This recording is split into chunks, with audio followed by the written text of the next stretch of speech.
Franchement, même en France, ils osent pas faire ça. Non. J'ai l'impression de baisser les bras, alors ça m'exaspère. Dégueulasse. Moi je paye pas pour un taudis. Vraiment, il n'y a pas d'effort. C'est un foutage de gueule ici. Non, vas-y, je vais gueuler. Bonjour et bienvenue à vous sur cette vidéo. Et je sais, ce format, voilà, c'est quelque chose que les gens ils aiment, hein. Me voir rager et râler sur des japonais, apparemment ça plaît beaucoup. Mais aujourd'hui, je vous garantis que j'ai les pires histoires à raconter que j'ai jamais eu à raconter. Vraiment, parfois, vous savez, j'avais des petits trucs comme ça, vite fait un peu désagréable. Cette fois, c'est pas juste un peu désagréable. Et en plus, pour ajouter un petit peu de piment à tout ça, c'est la toute première fois que j'ai des archives vidéo pour quasiment toutes les histoires. Écoutez, c'est parti pour ces japonais qui m'ont cassé les...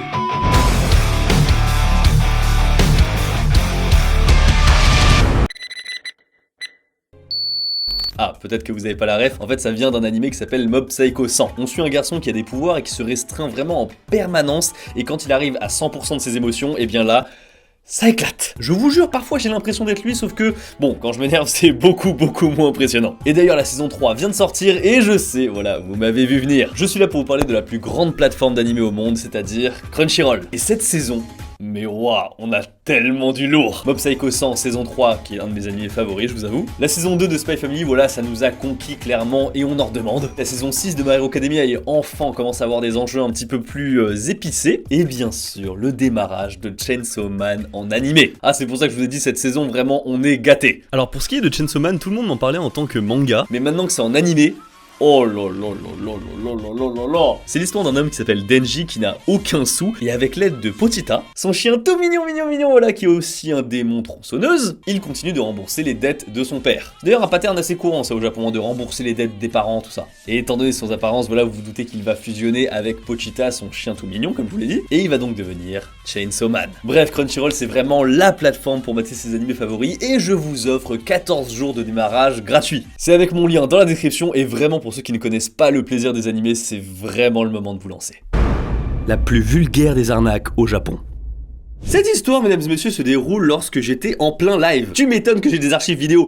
Bonjour.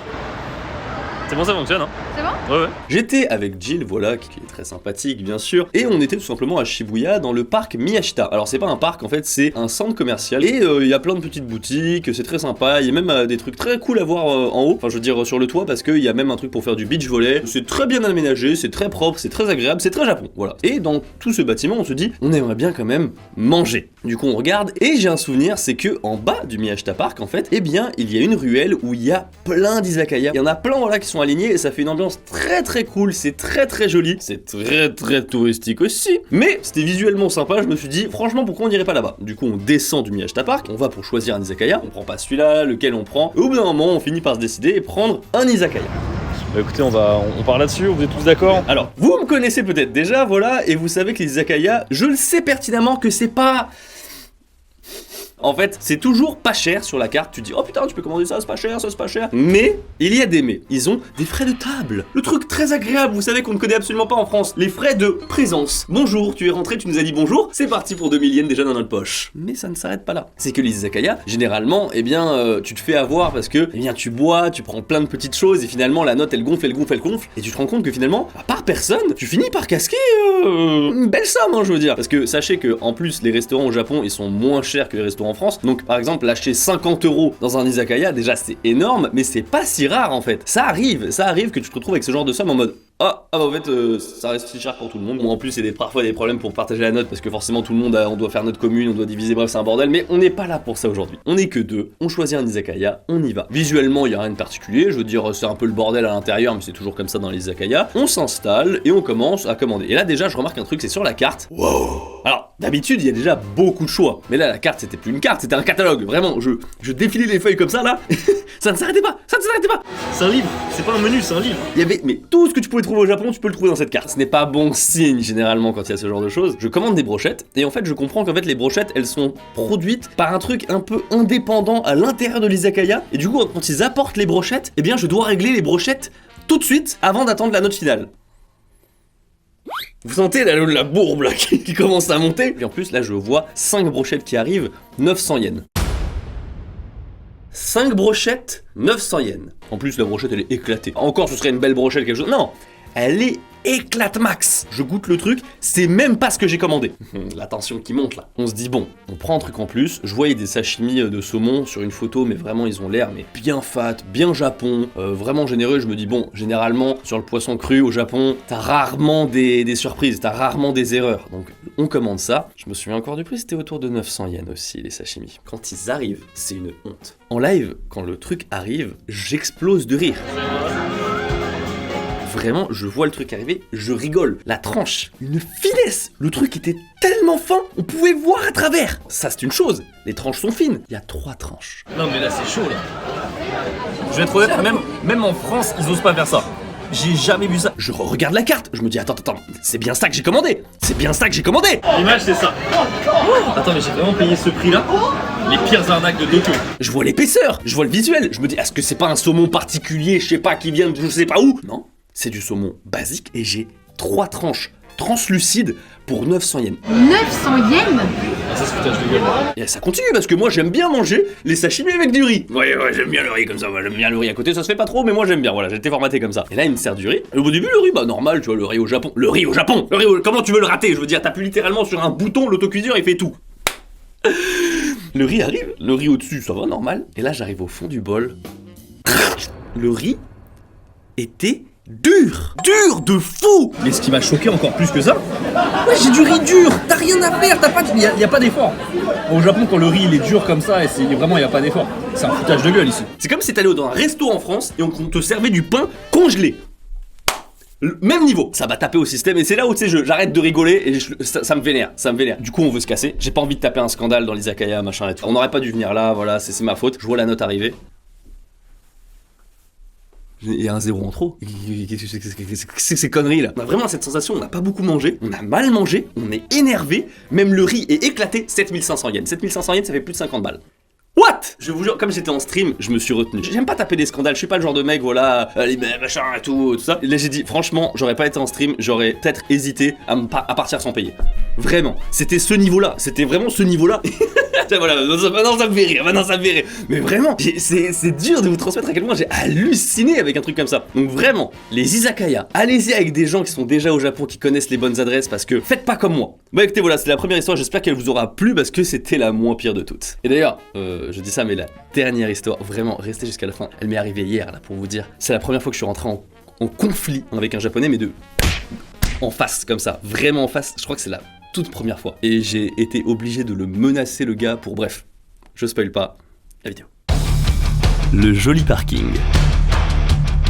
Oh, celle-là aussi. Cette fois-ci, eh bien, ça concerne une vidéo TV Louis. Bonjour! Bienvenue sur cette vidéo, nous commençons dans la voiture parce qu'il s'est passé quelque chose d'absolument terrible. Attends, on n'est pas sûr. Si, sûr. Non, moi j'en suis suis pas sûr. J'en suis pas sûr. Où sommes-nous aujourd'hui? Nous sommes à Edo Wonderland. Pour ceux qui ne savent pas, Edo Wonderland, Edo c'est une aire du Japon, et donc du coup c'est un peu pour voir un Japon traditionnel de l'époque, c'est un parc d'attractions autour de ça. Et on arrive presque au niveau de ce parc, et on voit une personne qui est habillée, voilà, avec une sorte d'ensemble un peu, pas kimono, mais un peu dans ce style-là, tout en noir, avec un chapeau que je vais qualifier de chapeau chinois. Le chapeau qu'on porte quand on est dans la rizière. Et ils sont deux, et ils sont en mode, ah venez, et on voit un gros logo P. On se dit, bah du coup c'est un parking, en fait, tout simplement, c'est le parking. Et donc on se gare, on voit qu'il y a quand même pas mal de voitures à l'intérieur. Et à ce moment-là, donc Tev, il rentre tout simplement, il prend le truc, c'était je crois 400 yens. 400 yens, c'est raisonnable, il n'y a pas de problème de ce côté-là. On se gare, et moi, je suis comme ça actuellement. Il y a un problème. Je vous explique. En gros... On n'est pas sûr. Non, c'est sûr. On n'est pas Parce que j'y sûr. suis allé il y a quelques semaines. J'y suis allé il y a quelques mois. Il y avait un parking en face du parc. Et là, en fait, il y a des gens qui ont été super insistants.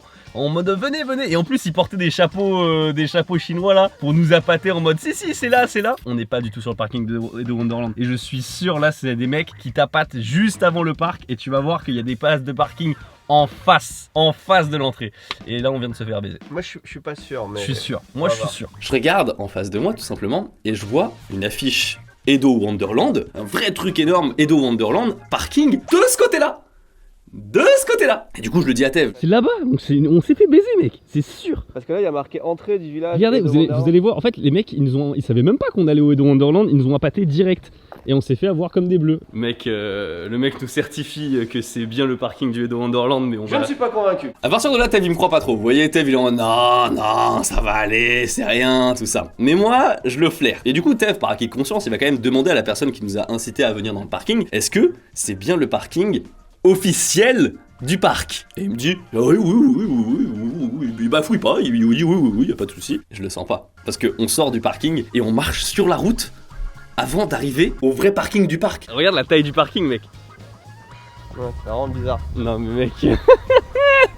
On a demandé donc à la dame de l'accueil du parking et elle nous a confirmé que de l'autre côté, là où on s'est garé, ce n'est pas le parc. ああいう方ああ、の経営そうそう、ここから1分歩いて、ああいう方が経営してる。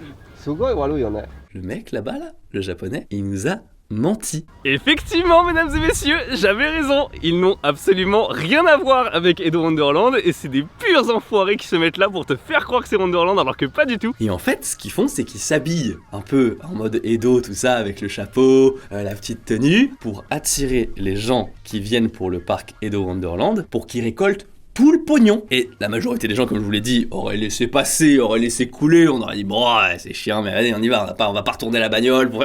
Tev, il est pas comme ça. Oh, Tev, il est pas comme ça. Là, Tev, il a envie de goumer les mecs, là, je vous le dis, là. On y retourne. Eh, Tev, il va pas exploser, il est pas vénère. Moi, tu sais, j'ai le rire nerveux. J'ai le rire nerveux un petit peu comme ça. Tev, il se vénère pas, mais il monte le ton, tu vois. Monte le ton. Et dit au mec, écoute-moi bien, tu vas me rembourser? Voilà, on va repartir de ce parking. Tu nous as menti, voilà. Et il a quand même dit, c'est soft hein, en japonais, mais c'est juste. En fait, en fonction de la manière dont tu le dis, c'est en mode, ah, c'est quand même pas bien ce que vous faites. Hein. Bon, j'avoue, en français, ça donne vraiment en mode faiblard, oh, c'est pas bien ce que vous faites. Et surtout, le mec, il a baissé les yeux. Hein. Il a baissé les yeux, il nous a remboursé, il a remboursé Tev, et on est parti se garer au vrai truc. Regarde sur le ticket.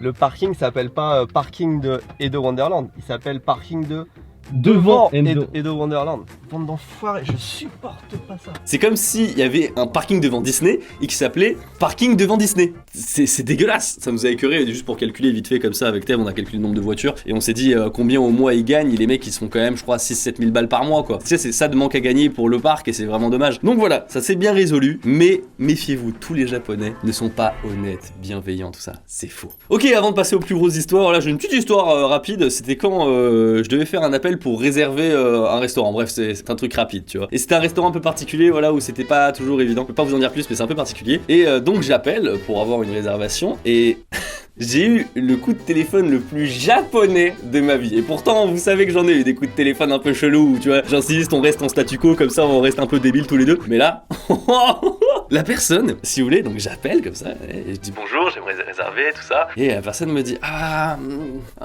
mais du coup en fait faut que vous veniez une première fois. Tout ça, et je dis ok, bah je peux venir une première fois si vous voulez, dites-moi, et puis comme ça on peut établir une autre réservation, y a pas de souci. J'étais vraiment déterminé pour y aller à cet endroit-là. Et du coup ils me disent ah oui mais il pleut. Il pleut. Enfin, genre, je viens, enfin, je viens ou je viens pas, tu vois. Il dit, ah oui, mais c'est pas sûr qu'on soit là, en fait, quand vous venez. Tu sais, je commence à halluciner, tu vois, et je dis, si vous voulez que je vienne d'ailleurs, d'abord pour me présenter, pour réserver, y a pas de problème, je peux venir. Et les mecs sont en mode, ah oui, mais on n'est pas sûr d'être là, c'est compliqué, hein, c'est compliqué. Donc là, je comprends que traduit en japonais, c'est, on veut pas de toi. Sauf qu'ils veulent pas le dire. Et moi, tu sais, je suis un peu en mode un peu joueur. Je reviens en mode français, je suis en mode ah, tu veux pas le dire. Moi, ça me pose pas de problème que tu veuilles pas de moi. Enfin, ça me pose pas de problème, ça m'énerve un peu. Mais je veux que tu l'assumes. On a fait la même boucle de discussion 3 fois. Alors, ça paraît pas énorme 3 fois, mais je vous jure que c'est long. C'est long quand tu dis Oui, mais je peux venir. ah, mais il va pleuvoir. Je peux venir, vous inquiétez pas, j'ai une voiture, je peux venir. Ah, mais ça va être compliqué, peut-être qu'on n'est pas là. Mais du coup, est-ce que je peux venir? Je sais pas en fait. Quand est-ce que vous pourriez venir? Bah, je peux venir tout de suite. Ah, bah en fait, il pleut en ce moment, hein. Ça me rendait dingue au téléphone, j'étais en mode mais tu vas assumer le fait que tu veux me rembarrer ou ça se passe comment? Ça se passe comment? Et c'est là où ça m'a rappelé un truc, enfin je sais pas pourquoi je pense à ça maintenant, ça m'a rappelé le fait que la majorité des japonais pour rompre, ils le font pas en face à face, juste ils font du ghosting. Genre en gros ils répondent plus aux messages, ils répondent plus aux appels. Et c'est d'une lâcheté. Du coup moi pour être vraiment sûr et certain, j'ai répété 3 fois. 3 fois j'ai insisté en mode je peux venir, n'importe quand ça vous arrange, donnez-moi une date, je peux venir, même maintenant. Et au bout d'un moment, il n'a pas craqué, il n'a jamais avoué qu'il ne voulait pas de moi. C'est ça le nom japonais. Donc si vous voyez ce genre de pattern, c'est un japonais, ça veut dire non. En tant que français, quand vous connaissez pas la culture japonaise, vous pouvez rester bloqué pendant longtemps. Et bon là moi au téléphone j'avais bien compris, mais je voulais être sûr que c'était mort de chez mort et que c'était pas une incompréhension de ma part. Et effectivement c'était mort de chez mort. Ça me fait rire, désolé. L'aubergine volante. Alors, Cette anecdote ne me concerne pas moi personnellement, sauf qu'elle est tellement lunaire que je me devais de vous la raconter parce que même moi, quand on me l'a raconté, ça m'a choqué. Donc elle n'est pas arrivée à moi cette histoire, elle est arrivée à Jill. À Jill qui est donc une femme. Vous sentez où je vais en venir là avec cette histoire. Et ce qui se passe, c'est que Jill, tout simplement, elle vient donc un peu plus régulièrement au Japon et elle prend fatalement l'avion. Dans l'avion, classe économie bien sûr. C'est bon, on n'a pas encore non plus ce budget là, tu vois. Classe économie, on se cale et elle se retrouve à une des pires places bien sûr, c'est-à-dire le milieu. Ah, c'est pas le milieu du milieu, mais on est quand même sur du milieu. Et elle s'installe, tout se passe bien. Et la personne à sa gauche, c'est en japonais. Rien d'alarmant, rien de choquant. L'avion décolle. Et le monsieur a froid. Le monsieur met, vous savez, la petite couverture voilà, qu'on peut mettre dans les avions, qui est offerte dans les avions. Et Jill n'y prête pas plus d'attention, voilà. Sauf qu'au bout d'un moment, elle aperçoit du mouvement. Et le mouvement, vous savez, c'est humain, ça forcément ça t'attire l'œil, c'est normal. Sauf que le mouvement en question, c'était un mouvement de haut en bas, de frottage d'une zone bien particulière. Après, c'est bien que je vous en parle, mais ce serait mieux que la principale concernée s'exprime. Vous pouvez rentrer, mademoiselle, c'est parti. Bienvenue sur cette vidéo. C'est marrant parce qu'il y en a pas mal des histoires finalement où t'es là, donc c'est assez rigolo. Bah parce qu'il m'arrive plein de merde finalement. Il met son petit plaid, il fait un truc très bizarre, il met juste une main dans le plaid et le téléphone dans l'autre. Tu vois ce que je veux dire? Et en fait il faisait ces mouvements là, et très bizarre, il scrolle et ça punch tout le temps, tu vois. Puis d'un coup, hop, quand ça passe et tout, hop, il enlève sa main et après... il refait le mouvement ça. Enfin, tu vois, franchement, t'as des mouvements qui cachent pas, quoi. Il a fait ça jusqu'à ce qu'on décolle. Il a arrêté pendant le décollage, parce que ça devait pas être très confort. Il stressait. En fait, il voulait se déstresser avant le décollage. Plusieurs fois dans le vol, hop, il remettait sa main. Tu voyais vraiment le drap à la zone de l'asticot, quoi, faire... Tu vois, genre, à un moment, je fais... et je tourne la tête en mode, tu sais, je suis réveillée, Coco. Puis ça arrête.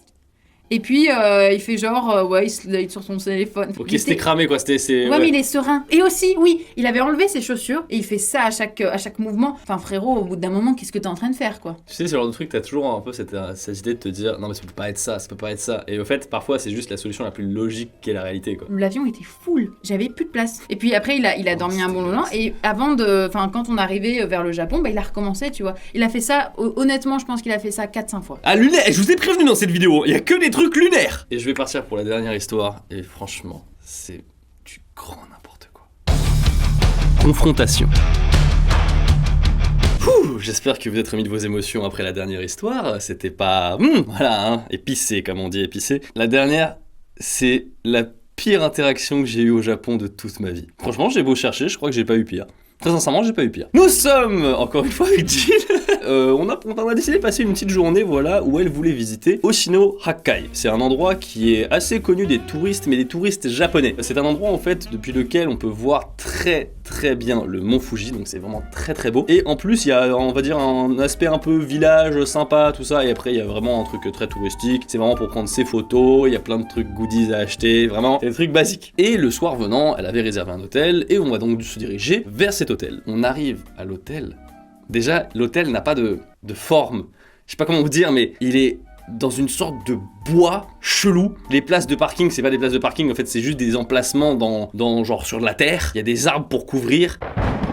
Et genre les feuilles elles tombent et c'est un côté mais creepy à mort, c'est sombre. C'est genre, tu te dis mais qu'est-ce que c'est que ça? Où est-ce que t'as réservé ce truc-là? C'est horrible. Et on regarde les photos, et effectivement les photos qu'il y avait sur Booking, plutôt jolies, voilà, il y avait des bassins, c'est plutôt sympa. Et quand on regarde les photos sur Google Maps, éclataxe. Et on se dit, non mais vas-y, c'est bon, on voyage peut-être pas en business class, mais on a envie de dormir dans un endroit convenable. Donc on décide de changer d'endroit, du coup elle annule sa réservation, décision que nous allons regretter. Et on décide de partir vers d'autres horizons. Forcément on n'est pas loin de Oshino Hakkai, ce qui veut dire qu'on n'est pas loin en fait du vrai spot, voilà, il y a plein d'hôtels et plein de ryokan qui sont des hôtels traditionnels japonais, pour en fait voir le mont Fuji, être voilà aux petits soins, un peu luxe, tout ça. Et on en trouve un, 5 étoiles, vue sur le mont Fuji, nickel, clean, le soin, vraiment... aux petits oignons. C'était 500 balles la nuit, mais on s'est dit, allez, soit. On arrive donc à l'hôtel, c'est complet, fallait s'y attendre, franchement c'est normal, c'est complet. Bon, notre faute. Je regarde rapidement sur Google Maps, je trouve un autre ryokan qui est pas très loin, forcément ils sont tous collés, à... je crois 2 km d'ici, et du coup je me dis, plutôt que de me refaire baiser avec le fait que c'est complet, je vais appeler. しもし。あ、すいません、ちょっと今晩空いてますかね。あ、すいません。一部屋だけで。一部屋。わかりました。じゃあお願いします。すぐ行きます。すぐ行きます。En gros, le mec me dit au téléphone qu'il n'y a plus qu'une seule chambre. Et, eh bien, faut se dépêcher parce que si quelqu'un d'autre arrive, il pourra pas la garder pour nous. On arrive dans l'hôtel et là, déjà, Ah, c'est pas le même standing, hein. C'est pas du 5 étoiles. C'était pas du 5 étoiles, mais c'était quand même du 4 étoiles. On s'est dit, bah attends, c'est. Les murs ils se décollent un peu là pour du 4 étoiles. On arrive à la réception et il y a 3 personnes à la réception. Il y a un japonais, celui que j'ai eu au téléphone, il y a une japonaise et il y a une personne qui est étrangère et qui parle très bien japonais bien sûr. Pour nous accueillir, c'est l'étrangère qui va s'occuper de nous et je vois dans le comportement qu'elle a et dans le comportement que les japonais ont avec elle qu'elle se fait bolos. Des petites piques à droite, des petites piques à gauche, tout ça. Et du coup c'est assez compliqué, surtout que pour la réservation, on nous demande est-ce qu'on veut le kaiseki, donc du coup c'est le repas du soir, voilà, à quelle heure, est-ce qu'on veut le repas du matin, sachant qu'on pouvait pas choisir la chambre parce qu'il n'en restait plus qu'une. On veut voir la note à la fin, 28 000 yens la nuit. 28 000 yens, attendez, ça fait combien au cours d'aujourd'hui? 192 €. Ok, non mais après si le locam est bien, pourquoi pas, mais comme je voyais, c'était un peu chelou. La personne qui est un peu désagréable à l'accueil, ensuite il y a le fait qu'il n'y ait qu'un ascenseur dans tout l'hôtel. Il finit par nous donner les clés, on règle la note et on décide de payer tout de suite. On s'est dit bah comme ça, c'est réglé. On va vers notre chambre d'hôtel. On arrive, la chambre 416. On rentre dans la chambre et là je vois la chambre et je suis en mode... Pardon? Qu'est-ce que c'est que ça? La chambre est dégueulasse. Ça, vous comprenez comment c'est dégueulasse là, en dessous là. Et là les petits morceaux c'est pas nous hein. Là, je sais pas, il y a un morceau de carotte, je sais pas ce que c'est là. Il y a ça, il y en a partout en fait. Il y en a partout. C'est dégueulasse. Du coup je décale le lit et là je découvre une tache probablement de merde genre en dessous du lit et c'est dégueulasse. Il y a des morceaux, clairement l'aspirateur n'avait pas été passé. Tout le truc est immonde. 200 balles la nuit dans un ryokan. Ryokan d'habitude c'est toujours un peu standing un peu plus élevé. Pour ça, et là j'hallucine. Vous me connaissez, d'habitude quand il m'arrive une merde, une galère, un truc comme ça, je suis tendance à rigoler, à plutôt en rire. Là c'est la première fois, c'est une des rares fois où genre j'ai l'impression de baisser les bras, genre tellement ça m'exaspère. Et c'est une catastrophe en fait, les lits, enfin vous allez comprendre. Regardez déjà la finesse du matelas, enfin c'est même pas un futon est plus agréable que ça, je vais être honnête. Regardez, c'est un truc de... En fait, putain j'ai compris, en fait c'est un truc d'hôpital, regardez. C'était une chambre en fait pour les personnes handicapées. Et de ce fait-là, le lit était en béton armé, et c'est pour ça qu'il y avait une rambarde. C'est horrible de se dire qu'ils osent mettre les personnes handicapées dans une chambre de cet état-là. C'est intolérable en fait, enfin je veux dire, c'est pas correct du tout. J'aime pas créer le conflit. Mais est-ce que j'ai envie de passer vraiment ma nuit ici? De dire allez, bon tant pis, c'est une mauvaise nuit à passer, on y va. Sauf que me dire que, même si c'est pas moi qui avais payé, c'est Jill, que Jill avait payé 200 € pour ça, je me suis dit non. Et il y a un contrat tacite normalement quand on va dans un hôtel, c'est au minimum d'avoir une chambre propre. On descend à l'accueil et c'est parti mesdames et messieurs pour la confrontation. J'arrive à l'accueil et je suis calme. Je vais être en mode, je veux que ça se passe bien. Je veux juste être remboursé et on se tire. On veut pas créer d'ennui, on veut pas créer de problème. À votre avis, est-ce que ça s'est passé aussi facilement? Bien sûr que non, bien sûr que non. On arrive à l'accueil, c'est la japonaise qui est là, rebonjour, il y a un souci, la chambre est tellement sale, nous préférons être remboursés et partir. Et donc du coup, elle nous mène à l'accueil, et du coup elle arrive et elle va prévenir le supérieur parce qu'elle sent que ça va péter. Ouais, t'as pas à être désolé, en fait, c'est dégueulasse. Et encore une fois, moi j'ai un objectif, je me dis, si je commence à gueuler tout de suite au Japon, ça ne marchera pas. Ça va se braquer, de toute façon ça marche nulle part. Du coup moi je suis en mode, je vais rester calme, on a pris des photos, on vous montre, on vous dit, on ne veut pas de ça, remboursez-nous, on se tire. Tu vois, on est basique. Je retiens quand même le fait qu'ils osent mettre des personnes handicapées dans une chambre de cet état-là. Le japonais qui était un peu désagréable que j'avais eu au téléphone sort, et il regarde comme ça. Non mais c'est pas possible, non mais ça peut pas être possible, on fait pas de remboursement ici. Je vous fais ça avec un accent un peu bizarre comme ça, mais c'est vraiment comme ça qu'il me parle en japonais, c'est vraiment l'équivalent en fait. Et en fait c'est les yeux demi-ouverts, vous savez, le côté très très désagréable. Et moi je dis, ah mais... Non, à mon tour de vous dire que ce ne sera pas possible. Et là, vraiment, c'est parti. Là, je me dis, j'ai mon cœur qui commence à battre un peu fort. Je me dis, c'est parti pour la confrontation. Vous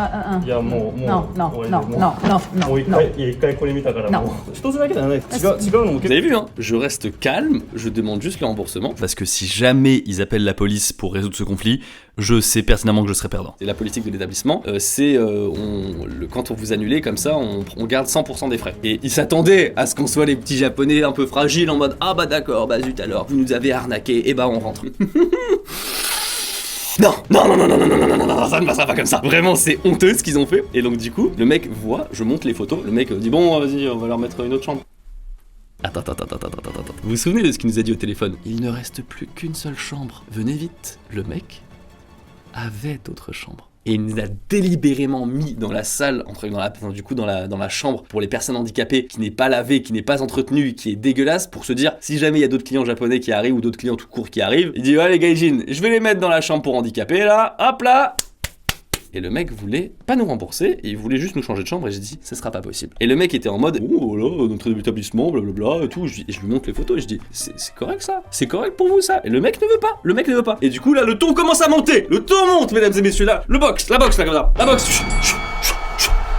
Et donc qu'est-ce qui se passe? Je sors la carte ultime. J'ai même pas besoin de dire youtubeur, même pas besoin. Je dis, du coup, si vous voulez qu'on soit dans un comportement normal et que je quitte cette pièce et que je quitte cet hôtel sans être remboursé, et bah c'est très simple, vous considérez donc que c'est normal pour moi de faire un retour client sur Booking ou n'importe quel site, et donc du coup je peux uploader ça. Ça vous va, je peux uploader cette photo, y a pas de souci.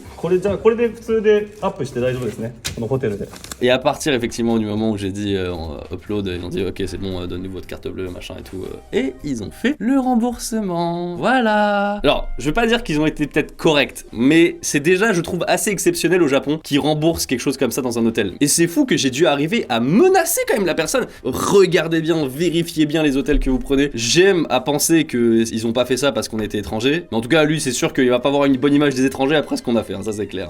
Du coup, vous allez me dire, attends, mais tu as quand même uploadé ça vu qu'on est en train de regarder l'histoire. Oui, mais je ne donnerai pas le nom de l'hôtel. Voilà, je ne donnerai pas le nom de l'hôtel. Mais croyez-moi que j'ai pas envie que vous tombiez dessus. Écoutez, merci beaucoup d'avoir regardé cette vidéo. Ouais, franchement, est-ce qu'elles étaient pas dingues les histoires que j'avais là aujourd'hui? Non, franchement, dites-le moi en commentaire, et surtout en commentaire maintenant, vu que les frontières ont réouvert, je sais qu'il y en a parmi vous qui sont actuellement au Japon, ou même qui sont déjà partis au Japon depuis la réouverture. N'hésitez pas à me raconter vos histoires. Voilà, franchement, est-ce que ce serait pas trop bien de refaire un format où je raconte vos histoires, et même, peut-être je fais venir des gens pour raconter leurs histoires, ce serait trop bien ça aussi. Encore une fois, je le répète aussi, il n'y a pas que du mauvais dans les histoires au Japon, voilà. Là, je vous raconte un peu toutes les choses négatives qui me sont arrivées au Japon, mais je ne parle pas bien sûr, voilà, tous les côtés positifs du Japon, vous les connaissez, la sécurité, la bienveillance des gens. Sur ce, écoutez, merci beaucoup de regarder cette vidéo, n'hésitez pas à lâcher un pouce bleu et à vous abonner, je vous dis à la prochaine. Tchuss.